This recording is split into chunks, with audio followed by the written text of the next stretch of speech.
Hi everyone, I Vaishali, your success mentor, welcome you all to my channel.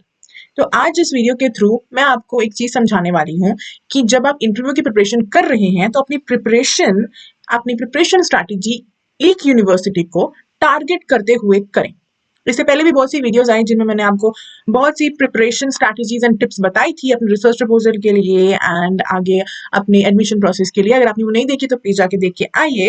And आज इस video में हम बात करने वाले कि किस तरीके से हम एक यूनिवर्सिटी को टारगेट करके अपनी प्रिपरेशन करने वाले हैं ताकि ऐसा निशाना जहां हम लगाए वही निशाना लग जाए। ये हमारा मोटिव रहने वाला है। जैसे कि आप सब जानते हैं एनटी के थ्रू जो पीएचडी एडमिशन हो रहे हैं उसमें 4 बड़ी यूनिवर्सिटीज जो है एडमिशंस दे रही हैं। अब उसमें लोग तो बहुत सारे हैं, पार्टिसिपेंट्स तो बहुत सारे हैं एंड स्कोर कार्ड भी आ चुका है, सबका अलग अलग स्कोर है। बहुत बच्चों ने अपना अपना स्कोर बताया कि ये मेरा स्कोर है, ये मेरा प्रेफरेंस है, मुझे ये यूनिवर्सिटीज चाहिए। तो मैंने इन सब चीज़ों को एनालाइज करते हुए मुझे जो समझ में आया कि मेजॉरिटी बच्चों का जो प्रेफरेंस है यूनिवर्सिटीज का ऑर्डर वो ये है। सबसे पहले बच्चों को चाहिए दिल्ली यूनिवर्सिटी, फिर चाहिए बच्चों को जेएनयू, फिर चाहिए बच्चों को बीएचयू, फिर आती है बीबीएयू की। ओके, अब डीयू को सबसे ज्यादा डिमांड में रखा गया है। क्यों रखा गया है?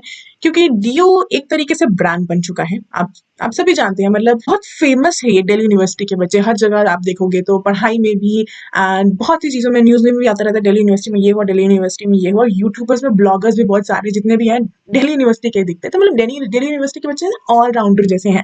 मतलब पढ़ाई में भी अच्छे, फैशन में भी अच्छे, हर चीज में अच्छे। तो हर जगह मतलब दिल्ली यूनिवर्सिटी जो है अपना नाम रख रही है, फेमस है, काइंड ऑफ थिंग जिसे हम बोल सकते हैं। तो और वहाँ पे हर टाइप के बच्चे आपको मिल जाएंगे, ठीक है, मस्ती करने वाले ही मिल जाएंगे और पढ़ने वाले ही मिल जाएंगे। तो इसीलिए हर टाइप का बच्चा जो है जो सोचता है कि दिल्ली यूनिवर्सिटी मेरे लिए बेस्ट है। एंड स्पेशली वो लोग जो चाहते हैं कि और ज्यादा एक्सप्लोर करें पीएचडी के टाइम पे, मतलब वो अपना मतलब जो 5 साल है पढ़ाई के साथ साथ वो चाहते हैं कि मतलब हमें एक अच्छा एनवायरनमेंट एक्सप्लोर करने को भी और ज्यादा एंगेज करने को अलग अलग लोगों से मिले। तो इस वजह से लोगों ने दिल्ली यूनिवर्सिटी को ज्यादा प्रेफर किया है। उसके बाद आता है जेएनयू। हालांकि जेएनयू भी इक्वली है। अब हाँ, एक और चीज मैं बताना चाहती हूँ, मैं यहाँ नैक ग्रेड की बात नहीं कर रही हूँ। नैक ग्रेड किस यूनिवर्सिटी का क्या है वो तो आप सब देख ही सकते हैं। यहाँ बात है कि लोगों ने प्रेफर किसको किया है। ठीक है, हर कोई नैक ग्रेड नहीं देता, और भी बहुत सारी चीजें होती हैं जो देखी जाती हैं यूनिवर्सिटी आई मीन एडमिशन के टाइम पे। मैं कैंडिडेट्स के पॉइंट ऑफ व्यू से बात कर रही हूँ, जो लोगों ने सोचा है, लोगों के दिमाग में आया है। बहुत से लोगों ने डीयू को प्रेफर किया। जेएनयू से मैंने पूछा वाई डीयू, तो उनका जो रिस्पॉन्स था उनके बेसिस पे मैंने आपको बताया है कि इस रीजन की वजह से, या ये पॉसिबल रीजन हो सकते हैं जो लोग डीयू को ज्यादा प्रेफर कर रहे हैं जेएनयू को। अगर आप उनमें से हैं जो जेएनयू को ज्यादा प्रेफर कर रहे हैं डीयू को, तो प्लीज मुझे कमेंट सेक्शन में जरूर बताइएगा एंड क्यों क्यों प्रेफर कर रहे हैं वो भी बताइएगा। I would love to know that. Okay, so JNU को दिया जा रहा है second preference, maybe because highlights की वजह से। जैसे मैंने कहा कि न्यूज में डीयू ज्यादा रहता है एज कम्पेयर टू जेएनयू, ठीक है, तो इस वजह से हो सकता है। And then comes third number पे आता है बनारस हिंदू यूनिवर्सिटी बीएचयू, ठीक है। जो मैंने सुना है जहां तक, एंड जहां तक लोगों के माइंड में है एंड जो सुनने में आता है कि मतलब वो काइंड ऑफ ट्रेडिशनल यूनिवर्सिटी है, ठीक है। वहां पे बीएचयू में बहुत सारे लोकलाइट्स मिलते हैं एज कम्पेयर टू डीयू, जो कि दिल्ली में पड़ता है। तो वहां क्या है, साउथ के बच्चे भी आते हैं, नॉर्थ के बच्चे, ईस्ट के, इसके चारों दिशाओं से बच्चे आते हैं, ठीक है। अभी एडमिशन में हर स्टेट से बच्चों ने पार्टिसिपेट किया है। क्यों? दिल्ली यूनिवर्सिटी के लिए पार्टिसिपेट किया। दिल्ली यूनिवर्सिटी अगर अपना भी जब एग्जाम कंडक्ट कराती थी एंट्रेंस, तो भी उसमें उतना ही क्राउड देखने को मिलता था, ठीक है, as compare to Banaras Hindu University जहाँ पे बहुत से लोकलाइट बच्चे रहते हैं। एंड वहाँ पे इवन एडमिशन के टाइम पे भी मैंने सुना है कि लोकलाइट्स को ज्यादा प्रेफरेंस दिया जाता है। तो वहाँ का जो एनवायरनमेंट है बहुत ट्रेडिशनल टाइप है।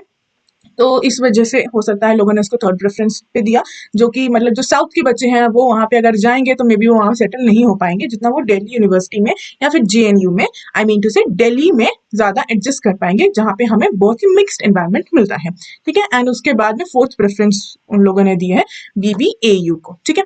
एंड रीजन सेम, जैसा मैंने कहा कि दिल्ली से थोड़ा दूर पड़ा, जहाँ पे ट्रेडिशनल चीजें, ट्रेडिशनल एनवायरनमेंट मिलेगा, बहुत ही काम शांत एंड अच्छा एनवायरनमेंट मिलेगा। एंड बट जैसे कि सेम चीज मैंने कही कि साउथ के लोग एंड ईस्ट के लोग वहाँ एडजस्ट नहीं कर पाएंगे, ऐसा मुझे लगता है। बट डोंट नो, अगर आप कर सकते हो तो बहुत ही अच्छी बात है। It was just my opinion. तो ऐसा ये था प्रेफरेंस लोगों का। अब आपको समझ आ गया कि बच्चे किस यूनिवर्सिटी को ज्यादा प्रेफर कर रहे हैं। अब आपको क्या करना है, आप आपको अपना मार्क्स देखना है कि आपका मार्क्स क्या है। तो अब आपको सोचना है कि मेरे को किस यूनिवर्सिटी को टारगेट करना है। अपने मार्क्स के अकॉर्डिंग आप यूनिवर्सिटी को टारगेट कीजिए। सपोज आपके मार्क्स हैं एवरेज और आप टारगेट करके बैठे हैं दिल्ली यूनिवर्सिटी को, और आपकी प्रिपरेशन स्ट्रैटेजी भी दिल्ली यूनिवर्सिटी को लेकर ही है, तो फिर वो तो आगे कुछ फायदा होने वाला नहीं है ना। तो आप अपने मार्क्स देखिए, ठीक है। अगर आपके एवरेज मार्क्स है तो आप बनारस हिंदू यूनिवर्सिटी, बीएचयू या बीबीएयू को टारगेट कीजिए, ठीक है। अगर आपके बहुत अच्छे मार्क्स है तो डीयू जेएनयू को टारगेट कीजिए। अब खाली टारगेट करके क्या करना है टारगेट करके उस हिसाब से प्रिपरेशन करनी है। जैसे कि मैंने आपको बताया था, अपना जो रिसर्च टाइटल आप चूज करेंगे, वो सब चीजें हमने पुरानी वीडियो में बात की थी कि किस तरीके से चूज करना है। वो अगर आपने नहीं देखी है तो प्लीज जाके देखा। और भी बहुत सी चीजें हमने बात की थी पीएचडी एडमिशन से, वो सब भी आप जरूर देखिएगा। ओके, तो आपको क्या करना है, जिस यूनिवर्सिटी को आप टारगेट करेंगे वहां के लोगों से कनेक्ट कीजिए, वहां की वेबसाइट चेक कीजिए, वहां के गाइड्स को देखिए कैसे है, उनका रिसर्च एरिया क्या है, इंटरेस्ट क्या है, उसी उसी से रिलेटेड अपना रिसर्च प्रपोजल बनाइए। आपके पीएचडी के एडमिशन के जो चांसेस है वो बढ़ जाएंगे। तो जैसा कि मैंने कहा, आपके मार्क्स एवरेज हैं और आपने रिसर्च प्रपोजल बनाया एक डीयू के प्रोफेसर के इंटरेस्ट के हिसाब से, जो कि मे बी बीबीएयू या बीएचयू के प्रोफेसर को पसंद ना आए, तो क्या फायदा। ऐसी जगह टारगेट कीजिए, ऐसी यूनिवर्सिटी को टारगेट कीजिए जहाँ पे निशाना लग जाए, एडमिशन आपका हो जाए। तो ये वीडियो बनाने का मेरा यही मोटिव था। आई होप जो मैं समझाना चाह रही हूँ आपको समझ आया हो। एंड अगर आपको वीडियो यूजफुल लगी हो तो लाइक कीजिए, शेयर कीजिए, चैनल को सब्सक्राइब कीजिए। आप जितना ज़्यादा इंटरेक्ट करेंगे मैं उतना ही ज़्यादा मोटिवेट होंगी और वीडियोस बनाने के लिए। आपको और कोई डाउट है तो कमेंट सेक्शन में ज़रूर बताइएगा, मैं वीडियो के थ्रू आपके डाउट्स ज़रूर सॉल्व कर दूंगी एंड इसी तरीके से आपको और आगे गाइड करती रहूंगी। Bye bye. We'll meet in next video.